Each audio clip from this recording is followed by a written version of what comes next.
Roma pasal 16, hari Senin, tanggal 13 April 2026.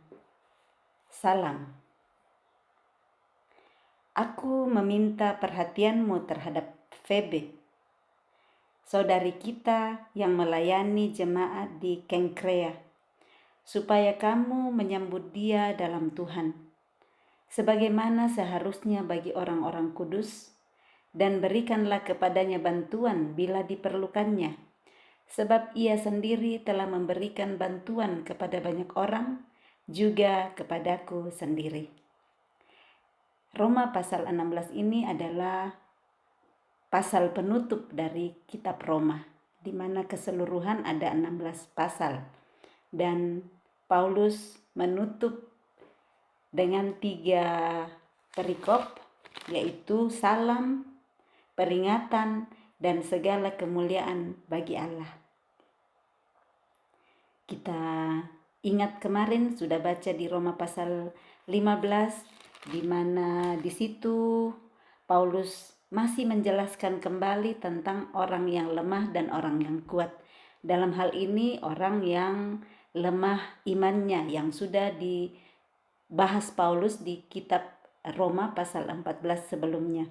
Jadi 2 pasal di ayat yang pertama, pasal 14 dan pasal 15, di sana Paulus membahas tentang orang yang lemah imannya. Nah, di ayat 1 saya ulang lagi karena akan seperti ini di dalam perjalanan hidup kita. Dan ada kita juga sebelumnya sudah banyak orang-orang yang lebih dahulu menghidupi firman, takut akan Tuhan, menerima kita dalam keadaan kita. Nah, kalau sekarang juga kita semakin mencari Tuhan, semakin dekat sama Tuhan, kita juga diminta untuk juga melakukan kepada sesama kita yang dalam hal ini dikatakan masih lemah imannya. Ya, jadi lemah imannya kan kembali kita tahu iman itu adalah dasar dari segala sesuatu yang kita harapkan dan bukti dari segala sesuatu yang belum kita lihat. Nah, kita sudah bahas juga bersama, renungkan bersama tentang dasar itu. Karena yang paling utama dari iman adalah dasarnya. Dasar dari segala sesuatu dan bukti dari segala sesuatu. Yaitu inti supaya kita ngerti, jangan cuma bilang saya orang beriman, tapi nggak ngerti apa kata iman itu. Coba ditanya, coba saling tanya-tanya lah kalau kita kumpul-kumpul, apa itu iman menurut kamu gitu. Nah, kita pengertiannya, definisinya itu di Ibrani 11 ayat 1. Iman adalah dasar dari segala sesuatu yang kita harapkan dan bukti dari segala sesuatu yang belum kita lihat. Dasar itu adalah Kristus. Kita dasarkan semua kepada Kristus. Jangan dasarkan kepada apa kata tetangga, apa kata dunia, tetapi apa kata Kristus. Nah, inilah yang disebut Paulus di Roma pasal 14 ayat 1, bahwa terimalah orang yang lemah imannya tanpa mempercakapkan pendapatnya. Lemah imannya itu yang bilang aku orang beriman tetapi masih hidup dengan apa yang bukan dasar Kristus. Dasar Kristus ampuni sesama, gak mau ngampunin sesama. Dasar Kristus jangan bersinah, pergi bersinah. Jangan bohong, bohong. Jadi itu kan kita perlu latih semua. Kita pun di situ terus melatih diri kita. Jangan merasa sombong karena saya udah gak bersinah, saya gak ini. Tuhan mau kita lakukan segala sesuatu. Makanya itu perlu diusahakan.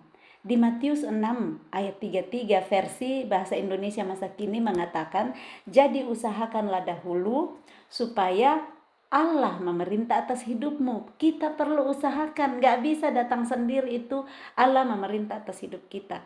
Karena kita terlalu senang, kita sendiri pemerintah hidup kita.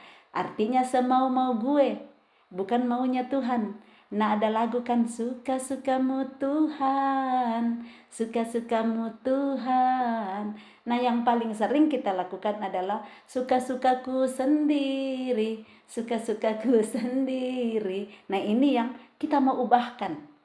Dari suka-sukaku sendiri, aku mau usahakan supaya Tuhan yang menjadi pemerintah atas hidupku. Aku bilang suka-sukamu Tuhan. Tuhan bilang begini, saya ikut aja. Nah, sebelumnya kita pertahankan apa yang kita pikir. Nah, dengan iman seperti ini, inilah yang disebut orang yang lemah imannya. Pertahankan apa yang dia pikir sendiri. Nah, kepada orang demikian Paulus bilang, terimalah dan tanpa mempercakapkan pendapatnya. Nggak usah masuk mempercakapkan, karena bisa malah tambah saling tersandung. Kita tersandung sendiri dan orang di depan kita tersandung. Nah, ayat Roma 15 ayat 1 di situ juga Paulus bilang, kita yang kuat, dia melihat dirinya kuat, dan kita itu artinya dia ada orang lain sama Paulus.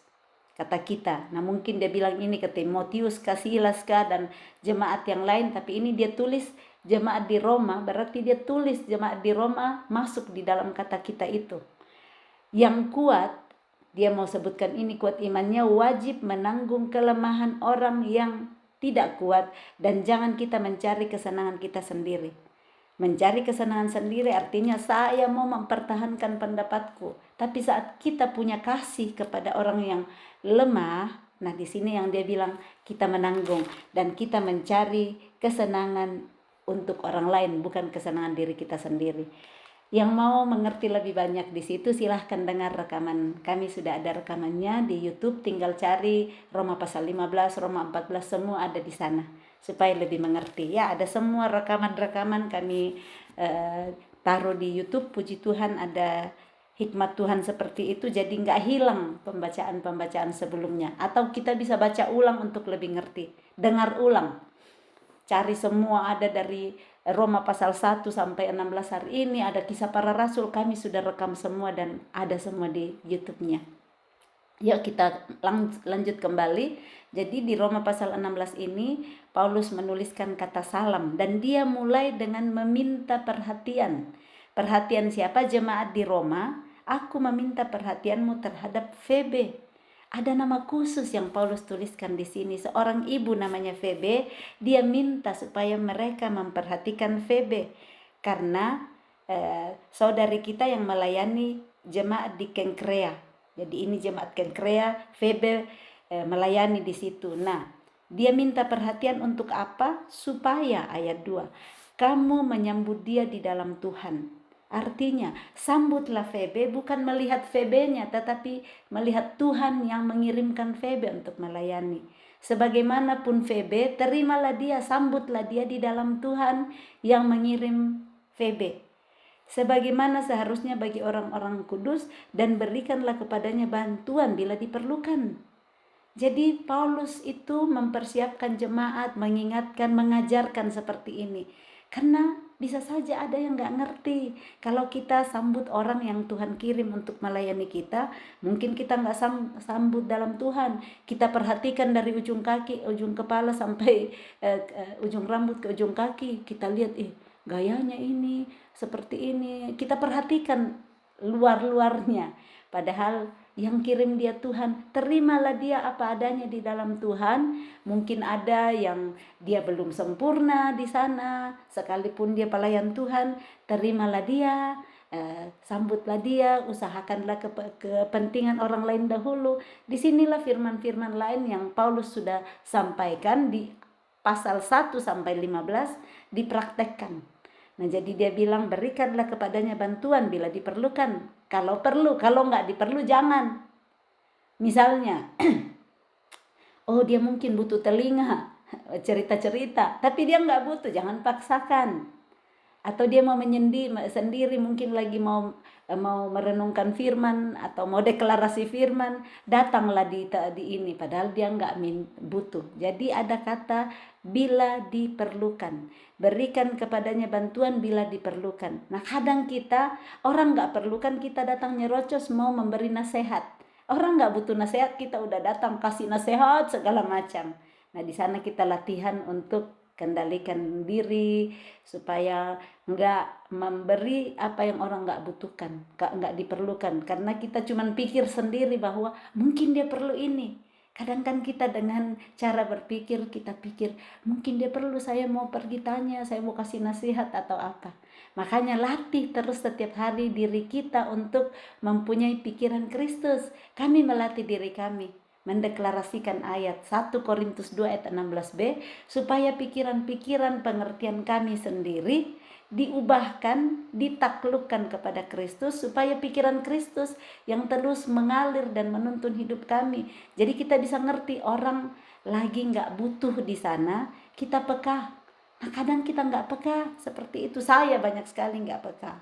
Makanya saya latih diri saya deklarasi firman setelah kami belajar di kelas pemuridan Kingdom Community Center. Kami diajar untuk mendeklarasikan ayat, memperkatakan ayat, karena mulut kita punya kuasa.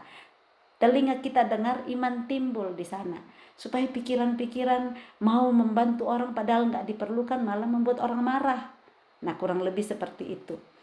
Sebab ia sendiri telah memberikan bantuan kepada banyak orang, juga kepadaku sendiri. Jadi Febe ini orang yang murah hati. Dia sudah memberikan bantuan kepada banyak orang, juga kepada Paulus.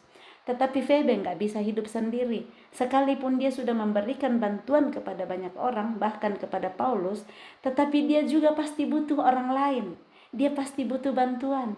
Nah kita sebagai makhluk sosial yang Tuhan sudah ciptakan, kita nggak bisa hidup sendiri. Jangan kita merasa saya nggak butuh orang lain. Saya bisa urus diriku sendiri. Saya cukup uang, saya cukup semua. Saya nggak butuh orang lain. Saya cuma butuh Tuhan dalam hidupku. Nggak begitu. Kita butuh Tuhan melalui orang-orang lain. Tuhan taruh orang-orang lain dalam hidup kita karena Tuhan mau kita bersosial dengan orang lain, hidup sosial. Dan di sanalah sekalipun di sini dikatakan sebab ia sendiri telah memberi bantuan kepada banyak orang, tapi Febe tetap juga membutuhkan bantuan orang lain. Febe tetap membutuhkan, di sini dikatakan berikanlah kepadanya bantuan kalau dia perlukan. Nah jadi taruhlah hidup kita bahwa saya juga butuh bantuan orang lain, dan taruhlah dalam pikiran kita, berdoalah. Kalau sebelumnya kita terus berdoa, Tuhan berkati aku, berkati suami anak-anakku, berkati istri anak-anakku semuanya, mari kita berdoa, Tuhan apa yang dibutuhkan tetangga saya ya, apa yang saya bisa lakukan untuk tetangga saya, apa yang dia butuh, apa yang dibutuh bos saya. Kalau sebelumnya cuman kritik bosnya, saking bosnya nggak sesuai dengan yang dipikir, mulailah pikiran Kristus dalam hati kita. Kita doakan, Tuhan apa ya yang bos saya butuhkan hari ini. Kasihan mungkin dia juga ada situasi di dalam keluarganya, dia pergi kerja tapi dia harus bertanggung jawab mengurus kami pekerja, mengurus yang lain. Saya mau doakan apa yang dia butuhkan. Mungkin dia butuh hari ini untuk ada orang tersenyum di depannya daripada orang yang kritik dia di belakang. Karena roh kita nangkap saat orang kritik kita, saat orang hakimi kita. Nah mulailah jangan lakukan itu kepada orang lain. Mari kita doakan, Tuhan Roh Kudus tunjukkan apa yang orang ini butuhkan, dan pakai aku untuk bisa memberikan bantuan kepadanya sesuai yang dia butuhkan, bukan sesuai dengan yang aku pikir.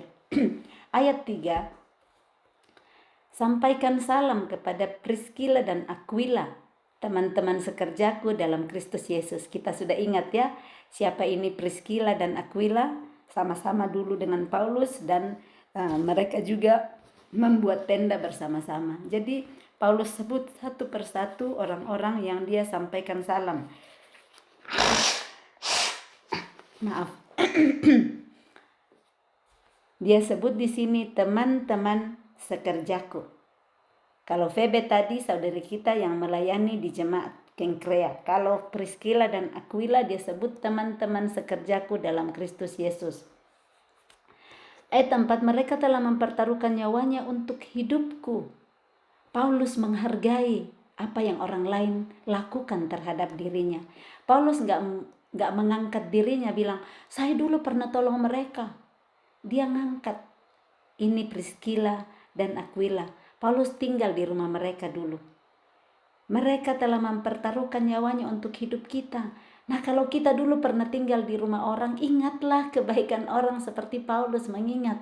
Nah kita kadang udah berhasil lupa di mana kita dulu. Makanya ada istilah di dunia ya, lupa kacang akan kulitnya. Mari kita minta Roh Kudus ingatin kita supaya kita nggak jadi kacang yang lupa kulitnya. Kita dulu pernah dibantu orang, baru sekarang saking kita sudah berhasil sombong sekali, nggak lihat lagi orang-orang yang pernah menolong kita. Paulus tidak seperti itu. Mari kita teladani dia, memperhatikan, mengingat orang-orang yang berbuat baik dalam hidupnya. Mereka telah mempertaruhkan nyawanya untuk hidupku. Kepada mereka bukan aku saja yang berterima kasih, tetapi juga semua jemaat bukan Yahudi. Jadi Paulus membawa juga orang-orang yang bukan Yahudi, semua jemaat di luar Yahudi yang di Yunani waktu itu ya, itu maaf, berterima kasih juga. Dia bilang berterima kasih juga kepada mereka. Nah, Paulus memberikan contoh kepada kita bagaimana berterima kasih kepada orang-orang yang sudah berbuat baik kepada kita. Ayat 5, salam juga kepada mereka jemaat di rumah mereka. Salam kepada Epenetus, saudara yang kukasihi, yang adalah buah pertama dari daerah Asia untuk Kristus.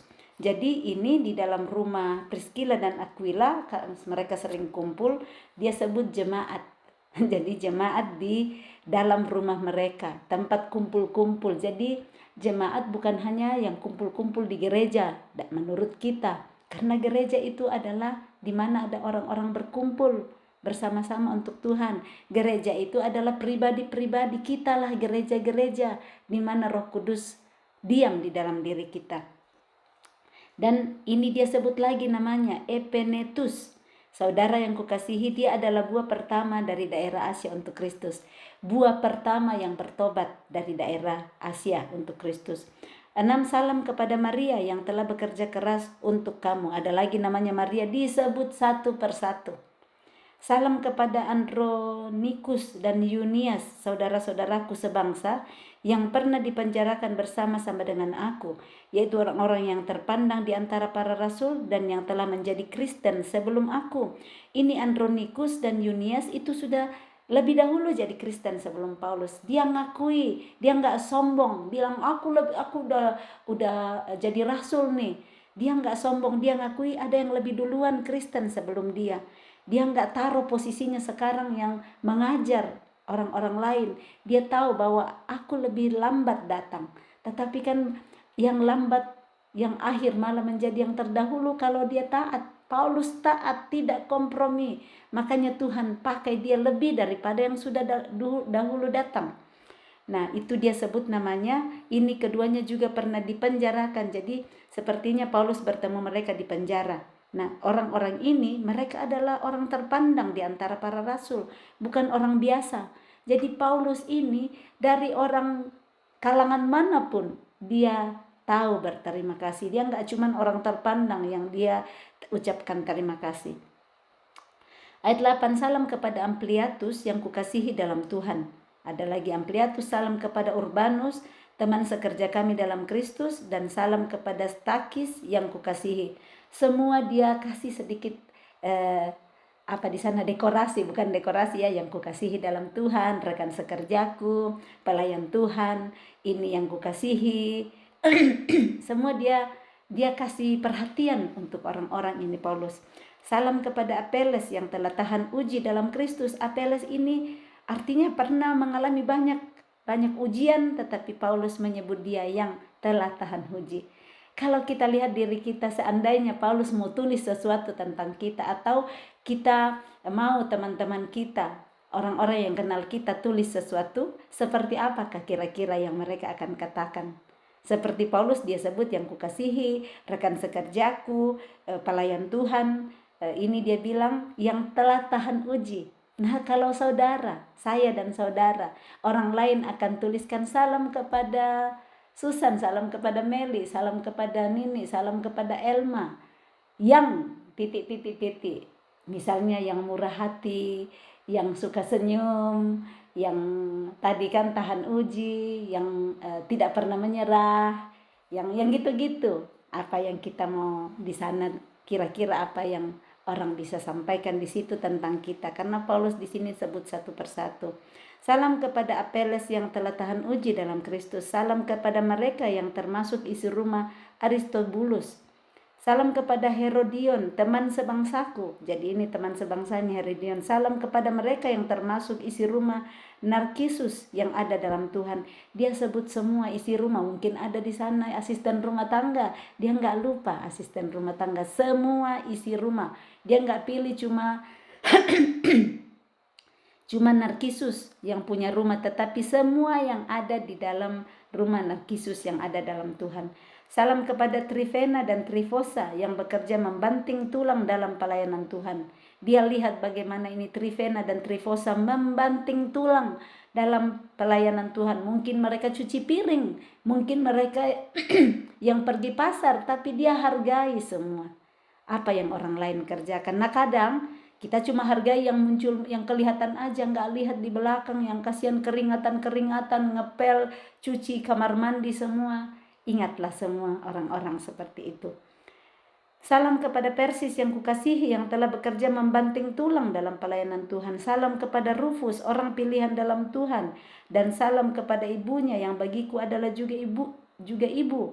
Rufus ini punya ibu, dan bagi Paulus ibu Rufus ini adalah ibunya juga. Salam kepada Asinkritus, Phlegon, Hermes, Patrobas, Hermas, dan saudara-saudara yang bersama-sama dengan mereka. Nama-nama yang kita nggak pernah dengar ya. Kita ingat Timotius, Silas, Markus, tapi nama-nama ini enggak. Tetapi Paulus ingat semua. Ditulis di Alkitab. Nama mereka ditulis di Alkitab karena mereka pernah datang dalam perjalanan hidup Paulus sebagai hamba Kristus, yang pernah menolong Paulus, yang pernah bersama-sama melayani Paulus. Namanya tercatat di Alkitab. Lakukanlah apa yang baik hari ini supaya nama kita tercatat, bukan dengan hal-hal yang jelek ya. Karena ada juga seperti Bileam, tertulis di Alkitab, berulang-ulang ditulis, tapi apa hal yang tidak baik yang dia lakukan, yang diulang-ulang ditulis.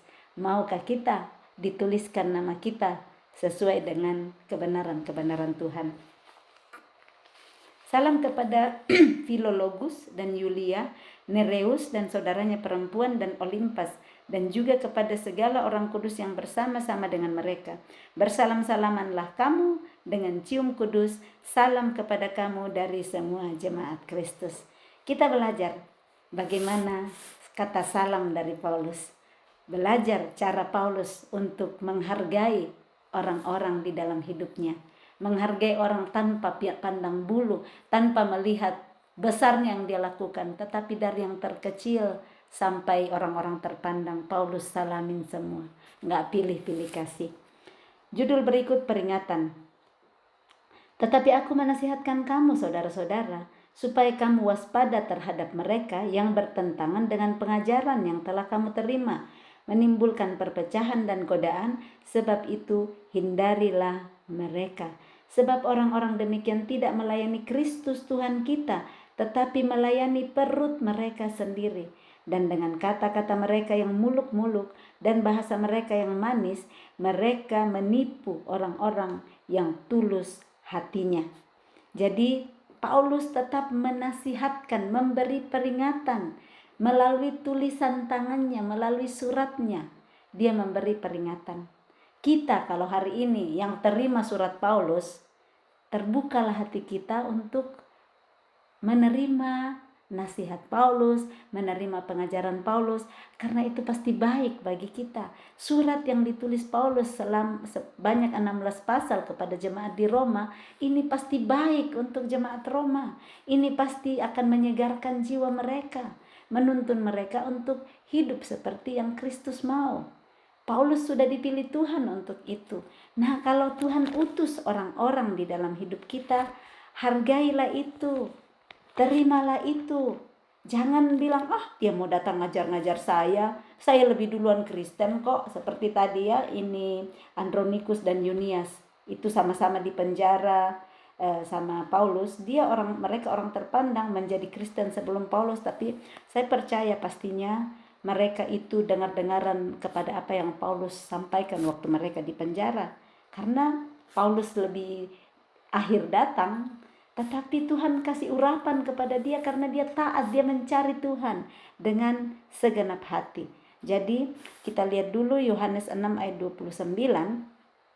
Di situ Tuhan Yesus berkata, jawab Yesus kepada mereka, maaf saya mulai dari ayat 28, Yohanes 6:28. Lalu kata mereka kepadanya, apakah yang harus kami perbuat supaya kami mengerjakan pekerjaan yang dikehendaki Allah? Ayat 29 Yohanes 6, jawab Yesus kepada mereka, inilah pekerjaan yang dikehendaki Allah, yaitu hendaklah kamu percaya kepada Dia yang telah diutus Allah. Percaya kepada Yesus yang diutus Allah. Hari ini Yesus tidak ada lagi di bumi. Yesus diutus melalui kehidupan kita, orang-orang percaya. Kita diutus kepada orang lain karena ada Yesus di dalam kita, ada Roh Kudus di dalam kita, dan itu yang menuntun kita untuk diutus kepada orang-orang. Nah, bagaimana kita menerima, mempercayai orang yang diutus Tuhan? Kalau kita yang diutus Tuhan, ya orang-orang yang kepada mereka kita diutus, masuk firman ini. Percaya kepada Dia yang telah diutus Allah. Atau kalau kita diutuskan orang kepada kita, percayalah orang itu, firman yang keluar dari mulutnya. Tapi tetap berjaga-jaga. Berjaga-jaga selalu karena kita perlu membedakan, kita perlu peka. Apakah betul orang itu diutus oleh Tuhan ataukah bukan Tuhan yang utus? Bagaimana caranya di sana? Kita perlu tahu firman supaya kita tahu yang mana yang dari Tuhan, yang mana yang tidak. Kalau kita nggak tahu firman, kita lihat, oh iya dia rajin sekali ke gereja, dia sering pimpin khotbah, dia sering pimpin ini. Hidupnya berbuah nggak seperti yang Tuhan mau? Hidupnya memberi contoh nggak? Jangan cuma pintarnya bicara, tetapi hidupnya nggak memberi contoh. Hidup harus berbuah dulu. Kalau mau datang ngajar, ya jangan mencuri, tetapi ternyata dia yang mencuri. Sekalipun dia pintar sekali berbagi, tapi dia mencuri. Mau datang ngajar, hormati orang tuamu, baru dia nggak hormatin. Kita perlu belajar. Orang yang diutus Tuhan, yang kita lihat buahnya, yang kita lihat dia menjadi pelaku apa yang dia ajarkan. Di sana kita bisa tahu, supaya kita tetap berjaga-jaga, perlu berjaga-jaga. 1 Tesalonika 5 ayat 21 mengatakan, ujilah segala sesuatu dan peganglah yang baik. Tetap menguji, Tuhankah yang utus orang ini kepada saya? Kalau yang dia sampaikan benar firman Tuhan, pegang firmannya. Yang dia lakukan yang belum sesuai dengan yang dia ajarkan, doakan dia. Jangan hakimin, dia mau datang ngajar-ngajar aku, dia sendiri gak bikin. Doakan dia, aku doakan Tuhan supaya dia melakukan apa yang dia ajarkan. Itu bagian kita. Jangan hakimin, dia mau ngajar-ngajar, dia gak bikin, baru sok-sok ngajar. Mari doakan, Tuhan kirim supaya kita mendoakan orang itu menjadi pelaku firman yang dia sampaikan. Yang berikut, jadi tetap kita perlu berhati-hati, waspada. Kalau ada pengajaran yang bertentangan dengan yang telah diterima melalui Paulus, yang menimbulkan perpecahan dan godaan, hindarilah mereka. Kalau ada yang datang bilang, kamu mau pergi sama dia, hati-hati, dia begini-begini. Mulai cerita jelek orang, mulai pasang radar. Hati-hati kalau ada benih-benih perpecahan, ini orang mau sampaikan. Kita lihat orang-orang yang selalu mengusahakan damai sejahtera, mengusahakan saling membangun. Ingat ya, Roma 14 ayat 19 yang kita sudah baca. Kalau kita lihat orang yang mengejar sesuatu yang mendatangkan damai sejahtera dan berguna untuk saling membangun, dengarlah dia. Tetapi yang mau untuk mengacau balaukan, menabur benih-benih perpecahan, hindari orang tersebut. Ini pengajaran Paulus. Yang berikut, sebab orang-orang demikian tidak melayani Kristus Tuhan kita, tetapi melayani perut mereka sendiri, egois, cuman pikir diri sendiri. Dan dengan kata-kata mereka yang muluk-muluk dan bahasa mereka yang manis, mereka menipu orang-orang yang tulus hatinya. Ada orang-orang tulus hatinya datang ditipu dengan kata-kata manis. Hati-hati, jangan tertipu. Yesus yang sudah ngajarkan bagaimana untuk cerdik, tulus, dan waspada. Hati-hati dengan semua orang di sekitar kita. Saya ingat pengajaran dari mentor kami di kelas pemuridan mengatakan setiap tolehan adalah ujian. Maksudnya saya noleh ke kiri, siapa di kiri saya? Ujianku. Saya noleh ke kanan, ada orang, ujianku. Saya harus berjaga-jaga di sana. Saya lihat di depan ada orang, ujianku. Di belakang ada orang. Setiap tolehan adalah ujian. Supaya saya berhati-hati senantiasa, selalu berkomunikasi dengan Roh Kudus. Roh Kudus, apa yang Tuhan mau ajar saya dengan orang di depan saya? Mungkin saya dengar dia mau mengacaukan, mau datang cerita jelek orang lain. Kamu tahu nggak? Orang itu cerita kamu gini loh. Dia bilang kamu gini. Radar Roh Kudus langsung muncul. Orang ini mau memecah belah saya dengan yang dia cerita. Supaya kita terus ini ujianku setiap orang. Setiap orang, saya selalu bilang, saya pun hati-hati sama saya. Kalau ada yang tidak dari Tuhan, segera langsung jangan percaya. Nah, itulah kita latihan terus melihat orang-orang di sekitar kita dan kita sendiri, melatih diri kita untuk semakin peka supaya yang kotor-kotor dalam diri kita semakin dimurnikan. Kata-kata, buah yang kita keluarkan bukan lagi buah yang kecut, tetapi buah yang manis. Ayat 19, kabar tentang ketaatanmu telah terdengar oleh semua orang. Jadi kabar, berita itu didengar orang. Kita bisa diam-diam di rumah kita, tapi kabar tentang kita didengar banyak orang. Apa yang kita lakukan orang perhatikan dan orang cerita. Nah, nantinya kalau ada orang yang cerita yang tidak seperti yang kita lakukan, kita tahu kok yang kita lakukan. Jadi jangan terintimidasi kalau orang cerita jelek. Kita nggak bisa menutup mulut orang, doakan aja. Kita tahu kalau kita lakukan yang benar. Tapi kalau memang kita lakukan yang salah, introspeksi diri, perbaiki diri dengan minta pertolongan Tuhan. Kabar tentang ketaatanmu, bagaimana mereka taat, telah terdengar oleh semua orang. Nah, apakah kita mau ketaatan kita kabarnya didengar semua orang, atau kejelekan kita, ketidaktaatan kita, pemberontakan kita, kabar tentang itu didengar semua orang? Itu yang kita perlu latih dari hari ke hari supaya kabar tentang ketaatan kita yang bisa didengar orang. Bukan kabar tentang cerewetnya kita, kabar tentang pelitnya kita, kabar tentang suka marah-marahnya kita, sombongnya kita yang didengar semua orang. Sebab itu aku bersuka cita tentang kamu, tetapi aku ingin supaya kamu bijaksana terhadap apa yang baik dan bersih terhadap apa yang jahat. Dua yang Paulus sampaikan di sini, bahwa aku ingin supaya kamu bijaksana terhadap apa yang baik dan bersih terhadap apa yang jahat. Satu, bijaksana terhadap apa yang baik, dan dua, bersih terhadap apa yang jahat. Jangan lakukan kejahatan supaya bersih dari kejahatan. Bijaksana terhadap apa yang baik. Ambil semua yang baik, menjadi orang yang bijaksana, berhikmat melalui apa? Tuntunan Roh Kudus. Roh Kudus ada atribut-atributnya di dalam dirinya yang kalau kita mengaktifkan Roh Kudus dalam kita. Ada roh Tuhan, roh hikmat, roh pengertian, roh nasihat, roh keperkasaan, roh pengenalan dan takut akan Tuhan. Itu terus yang akan membuat kita semakin bijaksana untuk hal-hal yang baik. Roh Kudus yang sanggup menyanggupkan kita kalau kita mau dengar-dengaran dan taat. Ayat 20, semoga Allah sumber damai sejahtera, Allah lah, Elohim lah sumber damai sejahtera. Tidak ada yang lain yang menjadi sumber damai sejahtera. Mungkin kita pikir di dunia ini kalau saya punya semuanya, itulah sumber damai sejahtera kita. Bukan. Bisa punya semuanya tapi tidak damai sejahtera.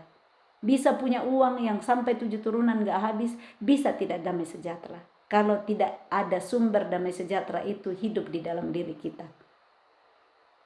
Allah sumber damai sejahtera segera akan menghancurkan iblis di bawah kakimu.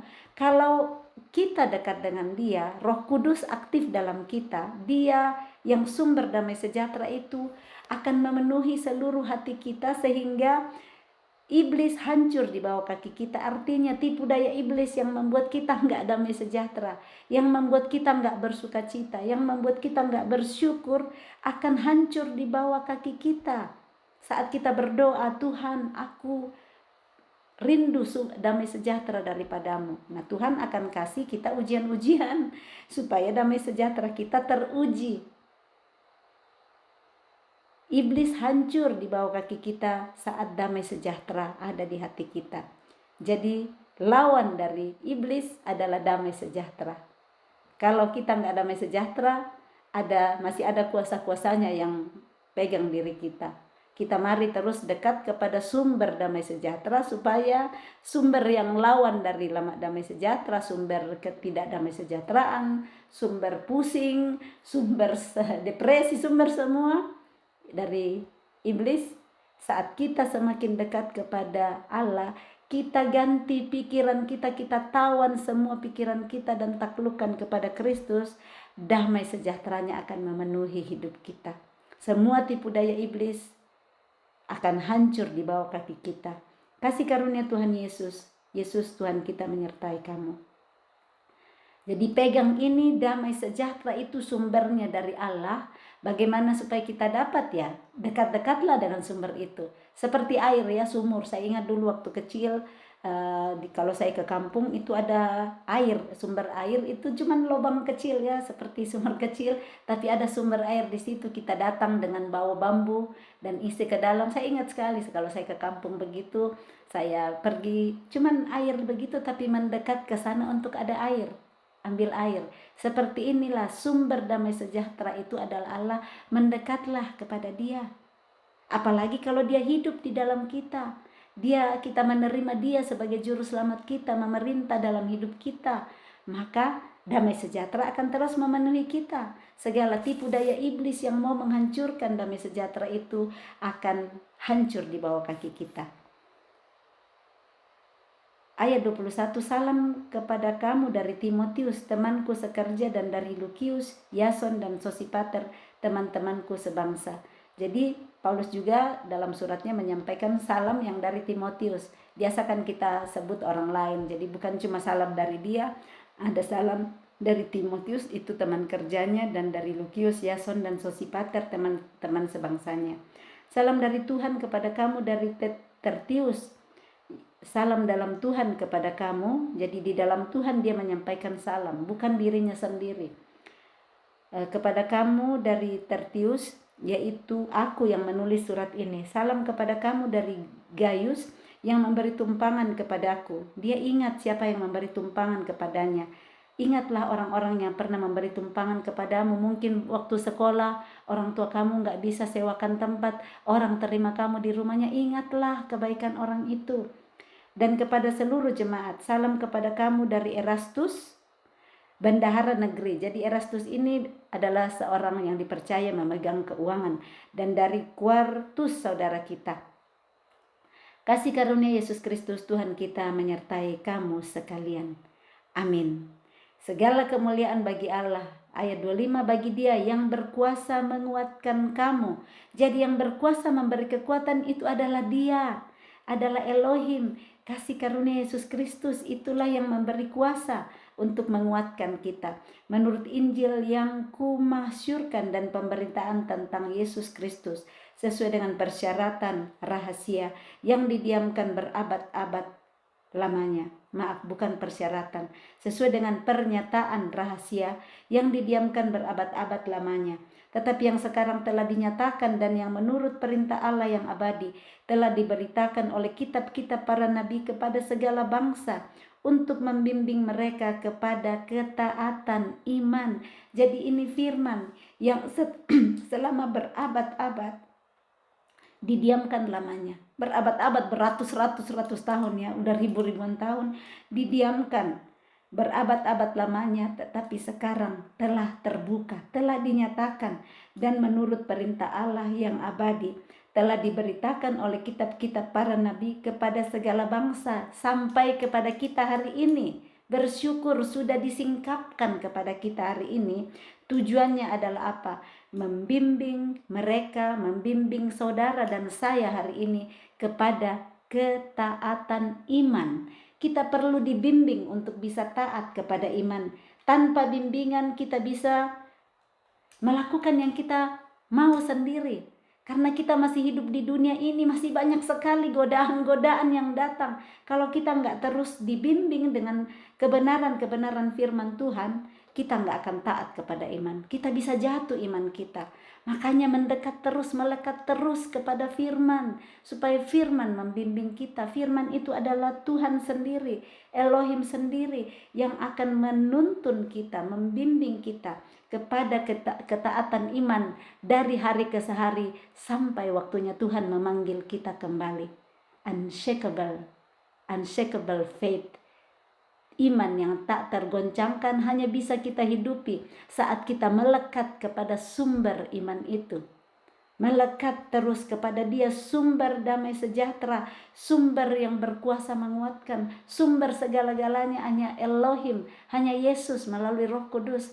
Jadi jangan satu hari pun tidak pernah berkomunikasi dengan Roh Kudus di dalam kita yang mewakili Yesus di dalam hidup kita, supaya Dia terus bimbing kita kepada ketaatan iman. Ayat 27, bagi Dia satu-satunya Allah, satu-satunya Elohim yang penuh hikmat, karena ada ilah-ilah lain di sekitar kita. Nah, Dialah Elohim satu-satunya yang penuh hikmat, oleh Yesus Kristus, oleh anaknya, segala kemuliaan sampai selama-lamanya. Amin.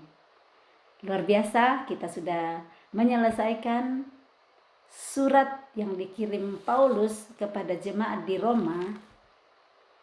Ada 16 pasal di sini.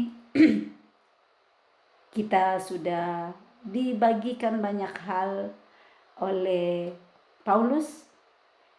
Surat ini dia tulis dulu kepada semua yang tinggal di Roma, yang dikasihi Allah, yang dipanggil dan dijadikan orang-orang kudus. Hari ini kita sudah selesaikan juga mendapat bimbingan, mendapat pengajaran, mendapat tuntunan melalui Rasul Paulus dengan pertolongan Roh Kudus. Mari kita jangan lupa pembacaan dari pasal 1 sampai pasal 16. Kita mohon Roh Kudus ngingatin segala sesuatu yang sudah kita taruh di CD hati kita, supaya setiap kali kita berjalan sepanjang kehidupan kita yang masih ada di depan, Roh Kudus ngingatin kita, bimbingan, tuntunan, pengajaran Roh Kudus melalui Rasul Paulus, supaya kita semakin hidup serupa dengan Kristus dari hari ke hari. Salam kasih Tuhan Yesus memberkati. Selamat memulai minggu yang baru, memberi diri kita untuk diajari, dibimbing, dan dituntun oleh Roh Kudus.